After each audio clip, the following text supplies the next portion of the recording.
There's two additional counts that it appears directly involve the President of the United States. Michael Cohen told the court, I and the CEO of a media company worked together with a candidate to keep information from becoming public. In coordination in connection with the same candidate, he made a second payment in October of 2016, just a few weeks before the election. He said that he was later then paid by that candidate in restitution for those funds. The judge asked him, did you know what you were doing was illegal?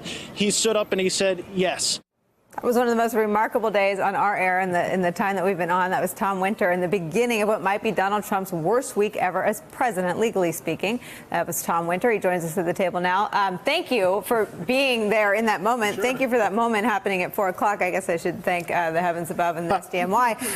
But I feel like we whirl past these things. Yes. But three big pillars in place this weekend from that moment. And you were the first person to say on our air, you explained count 7 and 8 and how they implicate the president. A lot of the conversation has now descended into the weeds about how and why and whether there's a cooperation agreement. But big picture, the president's fixer implicated the president in an illegal scam. Yeah, I mean, I think it's an extraordinary moment that we have to stop and think about from a historic standpoint, which is the president's personal attorney got up in a courtroom this week under oath and said, the president directed me to make payments to 2 women for alleged sexual affairs, which the president denies, but for alleged sexual affairs as part of an attempt to influence the campaign. In other words, bury the bad news.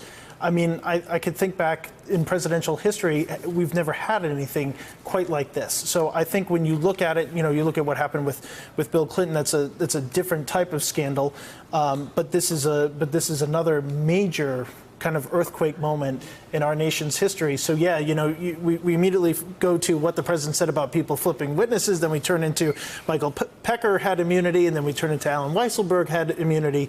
But still, there's that very core moment that he was on the line right there. Michael Cohen is putting himself in and is admitting his guilt in that moment, and anything he says is under oath. I mean, that's a pretty strong moment. So regardless of where the Russia investigation. Hey there, I'm Chris Hayes from MSNBC. Thanks for watching MSNBC on YouTube. If you want to keep up to date with the videos we're putting out, you can click subscribe just below me or click over on this list to see lots of other great videos.